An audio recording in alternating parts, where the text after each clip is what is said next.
Great stocks कैसे खरीदें। Great stocks खरीदना मतलब ग्रेट बिजनेसेस खरीदना। जितने भी बड़े इन्वेस्टर्स हैं वो कहते हैं कि जब मैं कोई स्टॉक खरीदता हूँ शेयर मार्केट में तो मैं स्टॉक नहीं खरीदता, मैं स्टॉक के बिजनेस में पार्टनरशिप खरीदता हूँ, इक्विटी खरीदता हूँ। इसी विज़न के साथ आपको चलना है कि मेरे को जब स्टॉक लेना है तो बिजनेस लेना है, स्टॉक नहीं लेना है।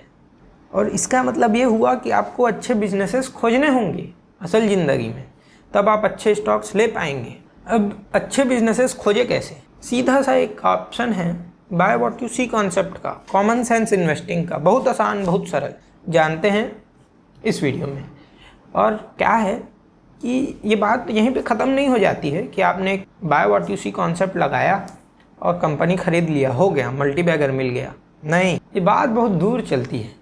आप देखेंगे कि उसके पास कोई कॉम्पिटिटिव एडवांटेज है कि नहीं, बिजनेस मॉडल ठीक है कि नहीं, मैनेजमेंट ठीक है कि नहीं, वैल्यूएशन ठीक है कि नहीं, मार्जिन ऑफ सेफ्टी है कि नहीं। इन सब को हमको धीरे धीरे जानना होगा, वरना एक वीडियो में 1 घंटे का वीडियो बन जाएगा। तो आज पहला सीरीज़ का पहला वीडियो है, तो पहले से शुरुआत करते हैं। बिजनेस कैसे खोजें, उसके बाद उनमें हम स्टडी करेंगे कि वैल्यूएशन ठीक है कि नहीं, बिजनेस मॉडल ठीक है कि नहीं, मैनेजमेंट ठीक है कि नहीं। अभी बस और बस सिर्फ और सिर्फ बिजनेस तक कैसे पहुँचे। तो क्या होता है, नाम से ही पता चल रहा है, buy what you see concept. खरीदो जो दिखता है। आपको दिखता है सुबह उठते हो तो कोलगेट, आपको रेमॉन्ड आपका बिस्तर दिखता है, रेमॉन्ड का चादर बिस्तर में, आपको दिखता है नेस्कैफे की कॉफ़ी, जर्मनी बेक्स का ब्रेड, या फिर निकॉन का कैमरा, या फिर सैमसंग का फ़ोन जो यहाँ लिस्टेड नहीं है तो इनको आप नहीं देखोगे।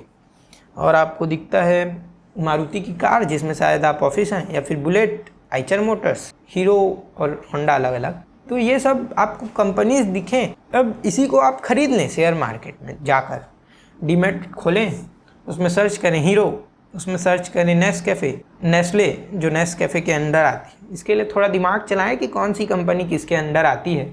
कोई भी पैकेट खोलें तो पढ़ के देखें उसका कंपनी क्या है। दंतकांति, अच्छा, पतंजलि, ठीक ठीक, ऐसा करके फिर उसको खरीद लें। ऐसा आप कर सकते हैं अगर आप एक बेसिक इन्वेस्टिंग कर रहे हैं।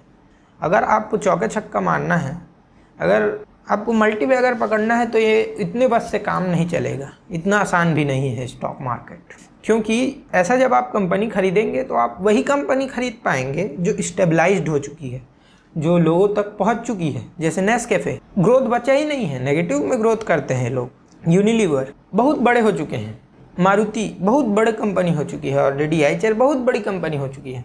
तो जब आप ऐसी कंपनीज खरीदेंगे तो रोध होके आपको ज़्यादा से ज़्यादा निफ्टी जितना ही रिटर्न मिलेगा, या निफ्टी से 2-4% ज़्यादा ही मिलेगा, बस, उससे ज़्यादा नहीं। इसीलिए normally buy what you see concept काम नहीं करता है।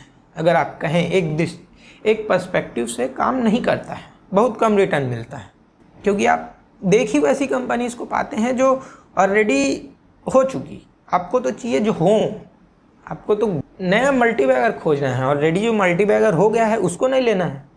तो इसमें फिर आप buy what you see minute में जाते हैं, बारीकी से देखते हैं, एक माइक्रोस्कोप लेते हैं, फिर देखते हैं कि ये कंपनी कौन सी है।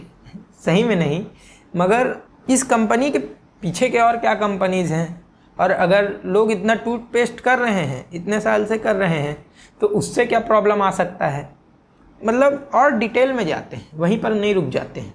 या फिर ये तो पिकैक्स एंड शॉवेल थीम भी है कि आप कोलगेट बनाती है तो अब कोलगेट में क्या क्या सामान इस्तेमाल होता है, अब इसको कौन कौन सी कंपनीज बनाती हैं, तो मैं उसको ले लेता हूँ। क्योंकि 2nd टियर 3rd टियर जो होता है कोई भी बिजनेसेस का, वो आमतौर पे वैल्यूएशन बेसिस में सस्ता होता है, लोग उसको जानते नहीं हैं। तो वैसा आप कर सकते हैं, पिकैक्स एंड शॉवेल थीम लगा सकते हैं। अच्छे से बताता हूँ पिकैक्स एंड शॉवेल थीम है क्या, मगर माइन्यूट में अगर हम जाएं तो आप नॉर्मली देखते हैं एकदम लार्ज कैप वाले जो डेली आपकी ज़िंदगी में इस्तेमाल हो रहे हैं, वैसे कंपनीज़ नहीं देखते। आप देखते हैं नया क्या आ रहा है मार्केट में, या फिर आप देखते हैं कि क्या नया कंपटीशन बन सकता है इनके लिए।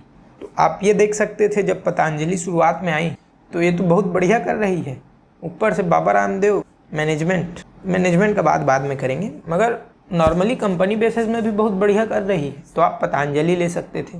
और आपको 2-4 कहानी सुनाता हूँ। पीटर लिंच जी का वाइफ अंडरवेयर खरीदती थी ग्रोसरी स्टोर्स से। उसने देखा कि अंडरवेयर में रेवोल्यूशन आ गया, अंडरवेयर को एक कैप्सूल में डालकर बेच रहे हैं, perfect fitting, perfect comfort, perfect सब चीज़ के साथ। और क्या कर रहे हैं कि बढ़िया, वो शर्मनाक नहीं है, पैकेजिंग कर दिया है तो खुलेआम दिखता नहीं है कि अंडर गारमेंट खरीद रहे हैं, वो बढ़िया खरीद सकते हैं अपना। और उसने देखा कि ये अभी अभी आया है, इसमें उतना ग्रोथ नहीं हुआ है, 4-5 गुना हो चुका था ऑलरेडी बिजनेस, मगर पोटेंशियल बहुत बाकी है। और पता किया उसने कि आपकी सहेली इस्तेमाल कर रही हैं कि नहीं, आपके फ्रेंड्स, और हाँ वो लोग भी धीरे धीरे कर रहे हैं, ग्रोथ तो है इसमें, बढ़िया भी है, हाँ बढ़िया भी है। उसके वाइफ से पूछा, फिर कंपनी खोला, फिर आगे का जो मैनेजमेंट फंडामेंटल और बिजनेस मॉडल ये तो हम पता करेंगे। वो देखा, खरीद लिया, बन गया मल्टी बैगर। एक बार वो होटल में रुकने गए थे, होटल 2 होटल था आजू बाजू, जो आमतौर पर रुकते थे उसी पे रुका, पर वो बुक था, फुल बुक हो गया था तो वो मिला नहीं, तो वो दूसरे में गए। उधर देखा कि ये भी तो बहुत बढ़िया है, और इसके में वो सब फालतू चीज़ें ही नहीं है, 20 फीट का रिसेप्शन, 40 इतना बड़ा 4000 स्क्वायर फीट का इतना स्विमिंग पूल, बड़ा बड़ा फालतू और खुला मैदान, ये वो है ही नहीं, सीधा कॉस्ट कटिंग मगर लग्जरी, कंफर्टेबल, सुंदर सब है। किराया भी आधा है, लोग इसको क्यों नहीं इस्तेमाल कर रहे थे अभी तक। फिर उसको पता चला अभी अभी आई है, धीरे धीरे ग्रोथ कर रही है, और इसका बिजनेस मॉडल उसके बिजनेस मॉडल से बहुत अच्छा है, पैसा बर्बाद नहीं कर रही है ज़्यादा, उससे ज़्यादा मार्जिन में काम कर सकती है, ऑपरेट कर सकती है, बेहतर ROI, तो ऑटोमेटिकली ग्रोथ इधर से उधर शिफ्ट होगा। मैनेजमेंट को कॉल लगाया दोनों के, क्या लगता है आपको इस कंपनी के बारे में? सामने वाले ने तारीफ़ कर दी उस वाले होटल की, बेहतर होटल की, बोला ये तो लेना पड़ेगा, ले लिया, वो भी मल्टी बैगर हुआ 25 गुना का लगभग। तो ऐसा माइन्यूट में देखें कि एकदम ही कौन सा फ़ोन इस्तेमाल करता हूँ, कौन सा कार इस्तेमाल करता हूँ, इतना मत देखें कि मैं रोड से जा रहा हूँ, क्या नया चेंज है, क्या नया ट्रेंड है, क्या नया शिफ्ट है, उसको देखें, उसको नोटिस करें। Buy what you see new trend, किसी महान इन्वेस्टर ने कहा था, कमेंट में बताना कौन। मैं हमेशा सनराइज सेक्टर में इन्वेस्ट करता हूँ और किसी कीमत पर सनसेट सेक्टर से बाहर रहता हूँ। सनराइज सेक्टर यानी न्यू इमर्जिंग सेक्टर, वैसे वो तो सेक्टर नहीं थे, सेक्टर के अंदर के थीम थे। अंडर गारमेंट पहले से एक स्टेबलाइज्ड सेक्टर है, मगर अच्छा ब्रांडिंग, अच्छा वो न्यू सेक्टर लेकर आया। तो यहाँ से आप पहले तो कंपनी तक या फिर कंपनी के सेक्टर तक पहुँचेंगे कि ये सेक्टर बढ़िया हो सकती है। मैं देख रहा हूँ राह चलते कि ज़्यादातर लोग मोटे हैं, बहुत ओबीज़ हैं, अनहेल्दी हैं।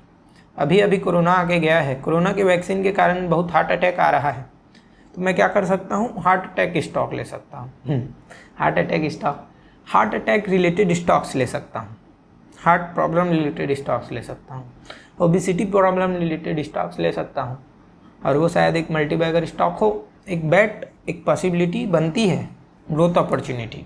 तो ऐसे तो आप कंपनी तक पहुँचें, फिर आप और हम स्टडी करेंगे आगे उसके फंडामेंटल में, मैनेजमेंट में, और कॉम्पिटिटिव एडवांटेज में, सेक्टर में, और इन सब चीज़ों के बारे में। तो अब उदाहरण के लिए अगर हमने सीरीज़ बनाया है तो एक स्टॉक तो लेना पड़ेगा जो हम नोटिस करें buy what you see concept से, या फिर पिकेक्स एंड सवल थीम लगाकर। पिकेक्स एंड सवल थीम सीधे सरल भाषा में हम एक लेवल उसमें डीपर चले जाते हैं। क्या हुआ था, इसका नाम कैसे पड़ा, कहीं पे कैलिफोर्निया में गोल्ड रश हुआ था, गोल्ड का खदान मिला था, लोग गए वहाँ, बहुत खुदाखादी कर रहे थे, किसी को सोना मिलता किसी को नहीं।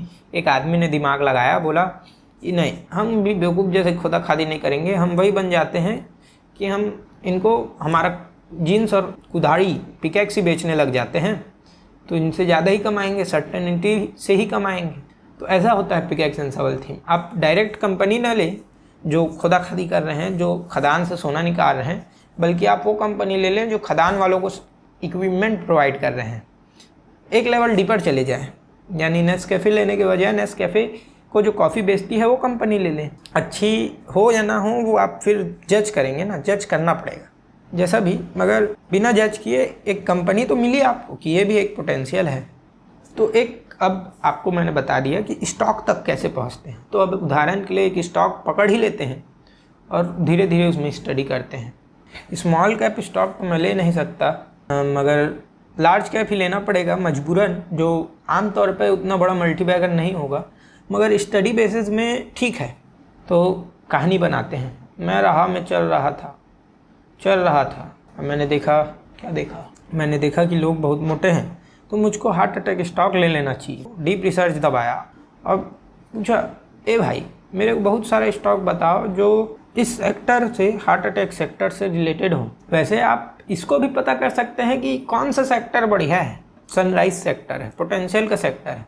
तो इसने मेरे को 5 कंपनी बताए। अब कंपनी तक मैं पहुंच गया, बेसिक्स कि कौन कौन से कंपनी में मैं इन्वेस्ट कर सकता हूं।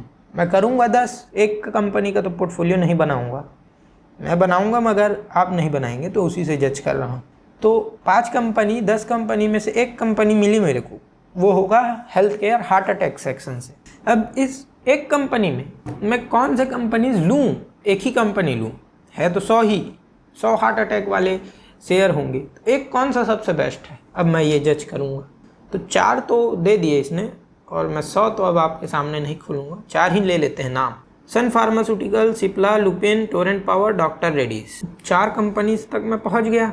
अब मैं अगले एपिसोड से इन चारों में कंपैरिजन होगा बिजनेस मॉडल बेसिस में। और पहले तो बिजनेस मॉडल को ही समझना होगा, फिर बिजनेस मॉडल बेसिस में कंपैरिजन होगा, फिर फंडामेंटल बेसिस में होगा, और भी अलग अलग बेसिस में होगा। फिर हम एक स्टॉक तक पहुंचेंगे उस 4 स्टॉक से।